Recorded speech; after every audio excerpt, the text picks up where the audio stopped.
Buen día, el día de hoy hablaremos sobre la contratación directa. Mi grupo está conformado por Pablo Andrea Prieto y quien les habla Lina Ardila.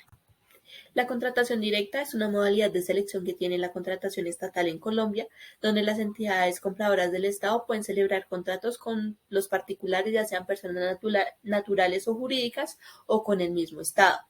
Este tipo de modalidad selecciona a los contratistas con un procedimiento muy corto y ágil que no exige el agotamiento de diferentes etapas y además en esta se deben aplicar los principios de la contratación estatal y la aplicabilidad de la selección objetiva. Asimismo, la entidad estatal debe señalar mediante un acto administrativo la justificación para contratar bajo esta modalidad, en el cual debe encontrarse el causal que invoca para contratar directamente, el objeto del contrato, el presupuesto para la contratación y las condiciones que le exigirá el contratista, y el lugar en el cual los interesados pueden consultar los estudios y los documentos previos. Asimismo, algunas características de esta modalidad es que las entidades pueden celebrar contratos sin la necesidad de una convocatoria formal o disponer de varias ofertas. Además, también se ahorra tiempo en la adquisición de bienes y o servicios. Asimismo, las entidades estatales conservan la potestad de escoger libremente a las personas naturales o jurídicas que van a ejecutar el contrato, y también esta selección siempre deberá hacerse mediante procedimientos que garanticen una escogencia objetiva, transparente y económica.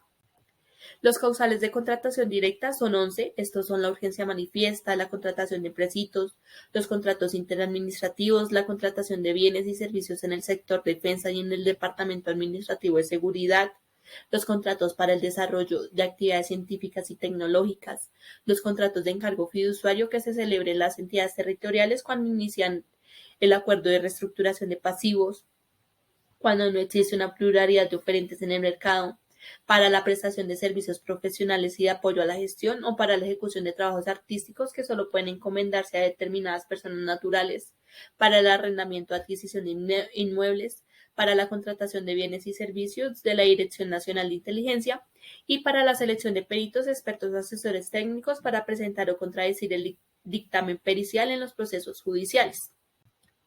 Bueno, en cuanto a la urgencia manifiesta, esta solo existe cuando la continuidad del servicio exige el suministro de bienes o la prestación de servicios o la ejecución de obras en el inmediato futuro, cuando se presentan situaciones relacionadas con los estados de excepción, cuando se trata de conjurar situaciones excepcionales relacionadas con hechos de calamidad o de fuerza mayor o de desastre que demanden actuaciones inmediatas, cuando se tratan situaciones similares que imposibilitan acudir a los procedimientos de selección públicos.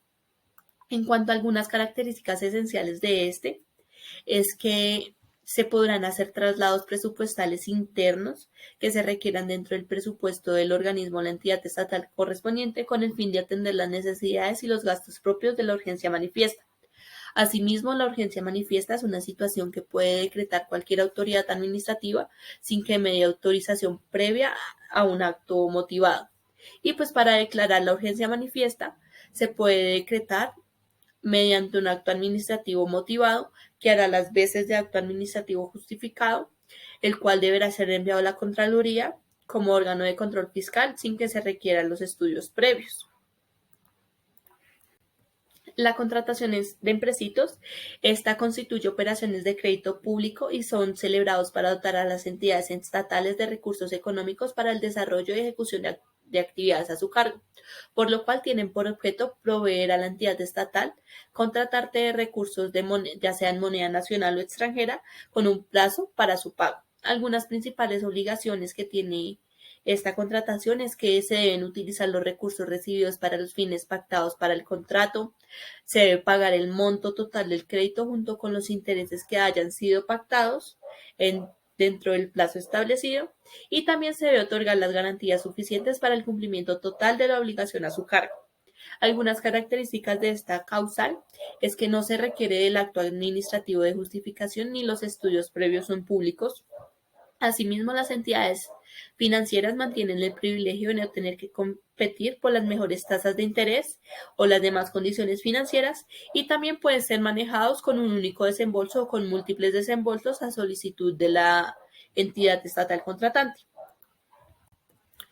En los contratos interadministrativos, estos son un acuerdo de voluntades entre las entidades públicas en los cuales cada una de ellas se obliga para con la otra la prestación de un servicio a cambio de una contraprestación o remuneración para satisfacer una necesidad entre las entidades contratantes.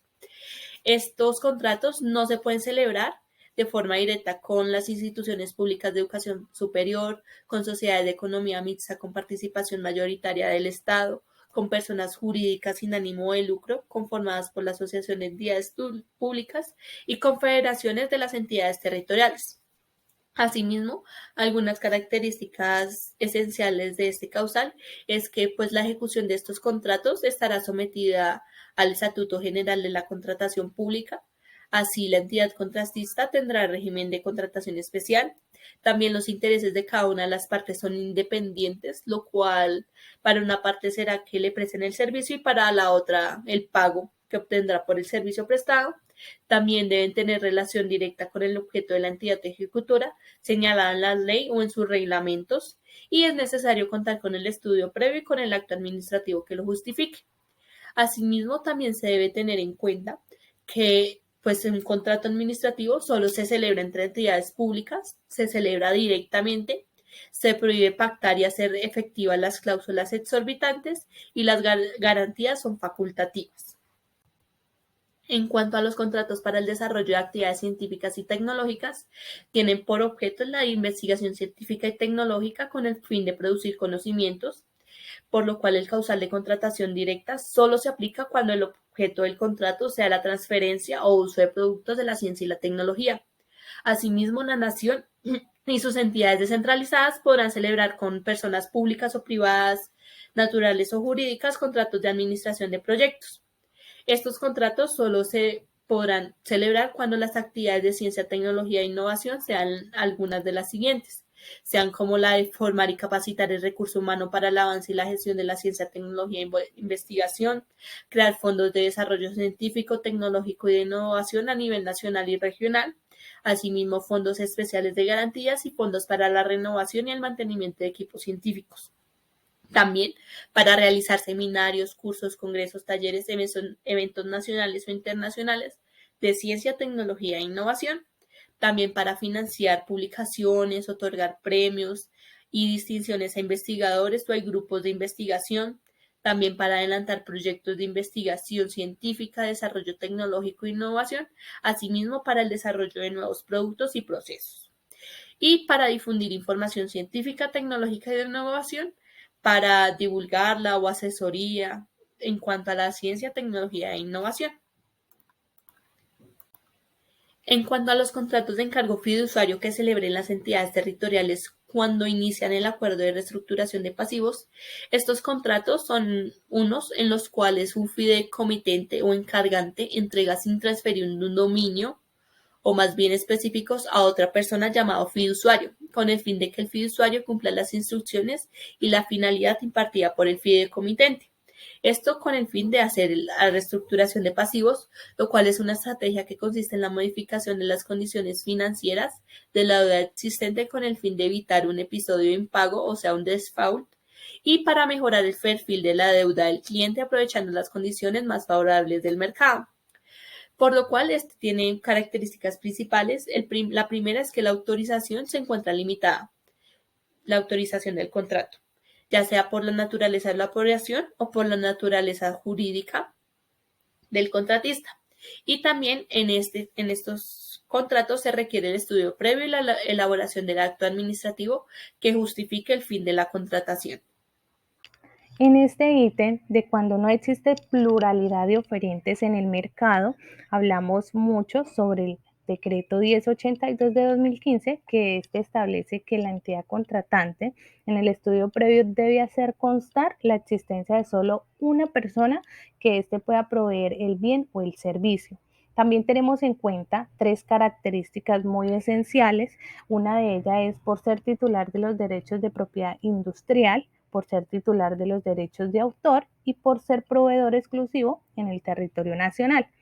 Ahora bien, pues para que este esté acreditado con absoluta claridad y sin lugar a equívocos, todos los soportes que permiten demostrar la inexistencia de pluralidad de oferentes en el mercado sin que esto puede pues confundirse con circunstancias como distribuidor autorizado o equivalentes.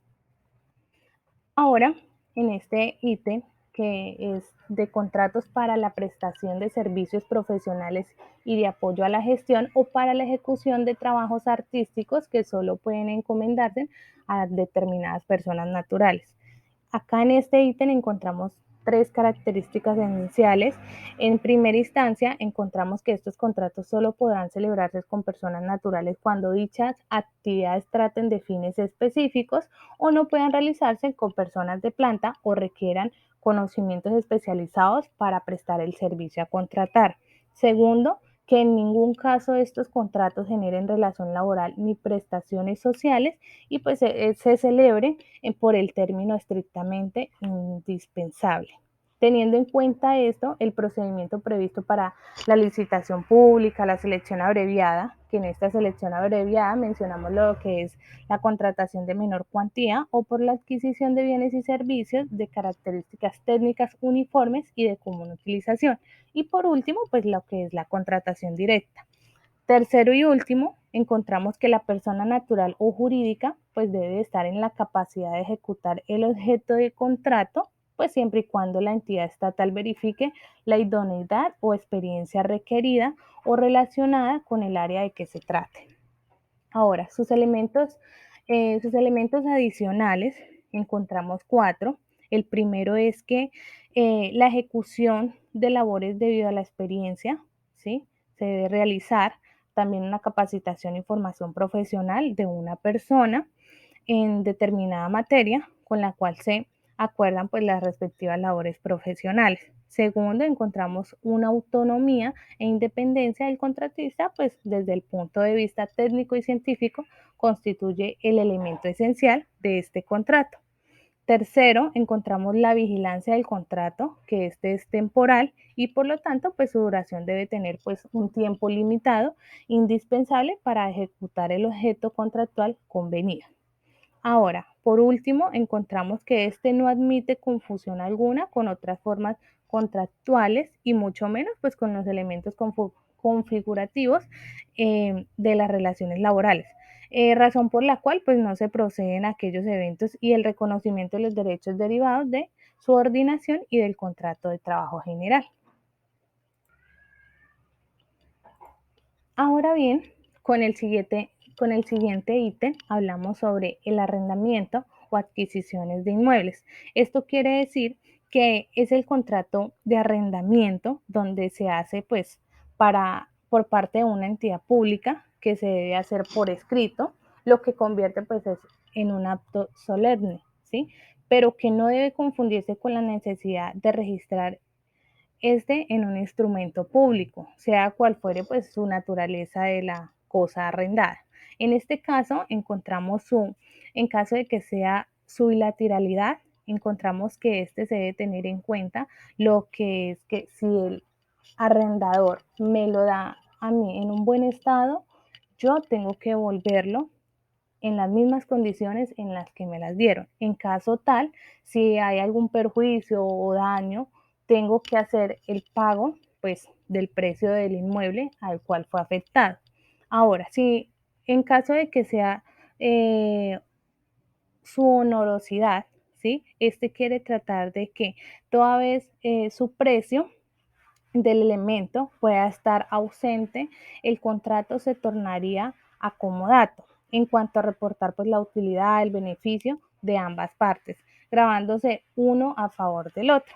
Ahora, si hablamos sobre conmutativo, si es conmutativo, pues que las prestaciones a cargo de cada una de las partes en relación negocial, pues que este permite dar origen a la aplicación al principio de la ecuación contractual.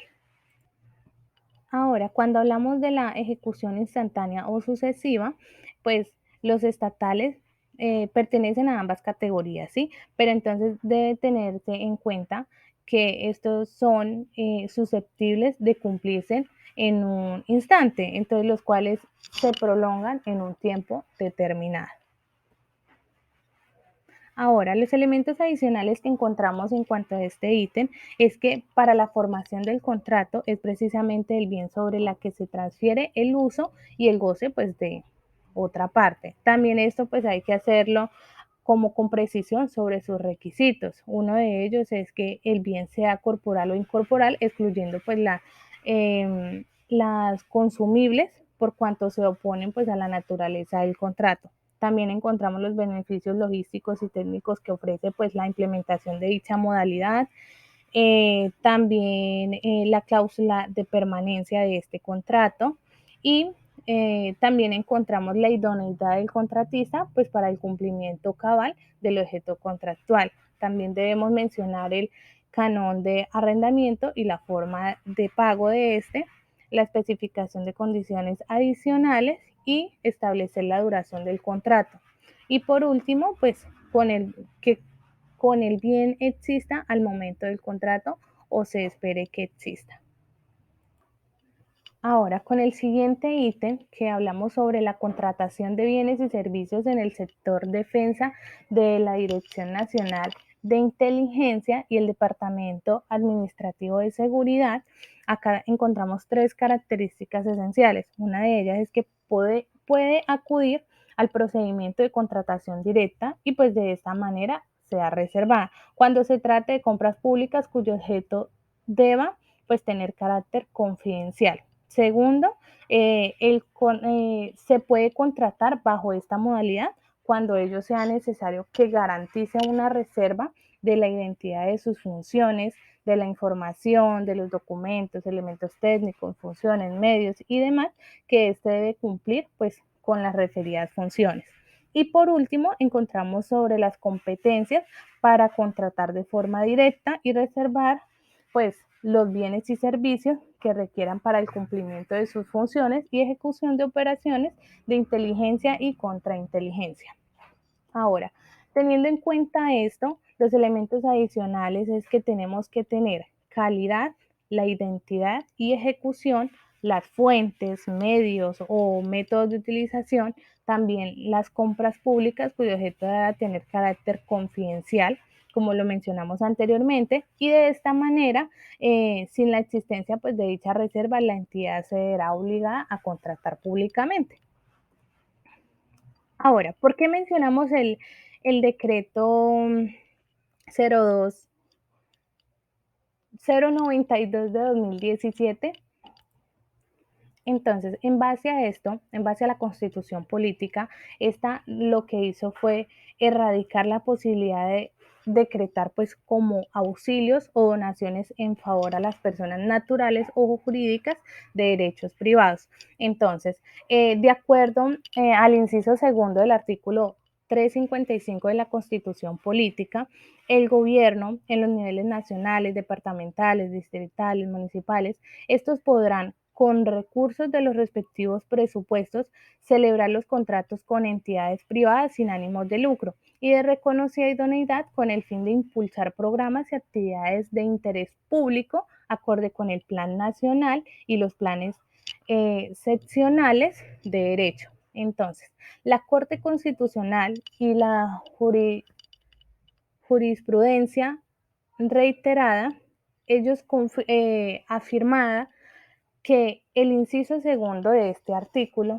¿sí? Lo que busca es como un mecanismo de excepción para que estas entidades privadas sin ánimos de lucro y de reconocida idoneidad pues reciban aportes del Estado para realizar actividades que contribuyan a un bienestar general y de esta manera cumplir los fines del Estado social y de derecho. Y por tal motivo encontramos el objeto que es el que de este presente decreto es reglamentar pues la forma como el gobierno nacional y sus entidades pues den como para impulsar programas y actividades de interés público pues de acuerdo al plan nacional y a los planes seccionales de desarrollo en términos de este artículo. Por eso es el objeto principal de este decreto. Y teniendo en cuenta esto, cabe mencionar que debemos tener como unas condiciones en el momento de contratar. Entonces contamos con lo que son la procedencia de los contratación con entidades privadas sin ánimos de lucro y de reconocida idoneidad, en las cuales este se divide en tres partes, que el primero es que el objeto de contrato corresponda directamente pues a programas y actividades de interés público previsto en el Plan Nacional o Seccional de Desarrollo, pues de acuerdo al nivel de la entidad con las cuales pues este busca exclusivamente promover que estas personas en situaciones de debilidad manifiesta o indefensión de los derechos, pues tengan como el derecho a la educación, derecho a la paz, a manifestaciones artísticas, culturales y demás. En segundo, encontramos que este contrato pues se ha comportado una relación conmutativa en el cual pues haya como esa prestación directa a favor de la entidad y instrucciones precisas para este contratista requerido pues para la política del Plan Nacional. Y de esta manera pues cumplir con el objeto del contrato. Y por último, encontramos que no haya como esa existente oferta en el mercado de bienes, obras y servicios requeridos tanto para el Plan Nacional, para el Plan de Desarrollo y objeto de contratación. Entonces, con esto lo que hacemos son las entidades privadas sin ánimos de lucro o si existen, pues esta contratación con estas entidades, lo que se hace es que representen optimizando los recursos públicos en términos de eficiencia, eficacia, economía y pues el manejo de riesgo. También cabe resaltar que en este decreto hablamos sobre el proceso competitivo de selección cuando existen más de una entidad sin ánimos de lucro y reconocida idoneidad. Entonces, lo que nos quiere decir es que este proceso competitivo se realiza para seleccionar pues la entidad sin ánimo de lucro contratista cuando en la etapa de planeación identifique pues que el programa o actividad de interés público que requiere desarrollar sea ofrecido por más de una entidad sin ánimo de lucro. Entonces, ¿qué se debe cumplir? Se debe realizar las siguientes fases. Una es la definición y publicación de los indicadores de idoneidad, experiencia, eficacia, eficiencia, economía y pues de manejo de riesgo de los criterios de ponderación para comparar pues las ofertas. Y segundo, tenemos la definición de un plazo pues razonable para que estas entidades privadas sin ánimos de lucro pues tengan como idoneidad presente a la entidad estatal sus ofertas y los documentos que acrediten su idoneidad. Y por último, se hace como una evaluación de ofertas por parte de la entidad estatal teniendo en cuenta pues los criterios bien definidos por este efecto. Y por último, pues este decreto en cuanto a la aplicación de los principios de contratación estatal, lo que debe hacer pues es que se debe sujetar los principios de contratación a las normas presupuestales aplicables de manera obligatoria, pues por su debido cumplimiento, siendo publicado pues en el SECOP, que es el Sistema Electrónico de la Contratación Pública. Bueno, en cuanto al convenio de asociación, este es un acuerdo de voluntades celebrado por cualquier entidad pública con una entidad privada sin ánimo de lucro de reconocida idoneidad, por lo cual este tiene el objeto de asociarse para el desarrollo de un conjunto de actividades o programas de interés público que guarden relación con los cometidos y funciones públicas que les asigna a aquellas la ley y pues que sean acordes con los planes de desarrollo correspondientes. Asimismo, estos convenios deben constar por escrito, estableciendo con precisión su objeto, el término, las obligaciones de las partes, los aportes y la coordinación. Tiene como características que puede celebrarse por cualquier entidad estatal. El contratista deberá ser igualmente una entidad particular sin ánimo de lucro y de reconocida idoneidad. El objeto del convenio de asociación es el de desarrollo de cometidos y o funciones públicas propias de las entidades estatales. No pueden haber remuneraciones sino aportes de los asociados. La selección de la entidad sin ánimo de lucro y de reconocida idoneidad debe hacerse por proceso competitivo como regla general. Le aplican las prohibiciones, inhabilidades, incompatibilidades de la contratación estatal y también les aplican los principios de la contratación estatal y pues algunas normas presupuestales. Cabe resaltar que este convenio se encuentra en el convenio 092 del 2017. Muchísimas gracias por su atención.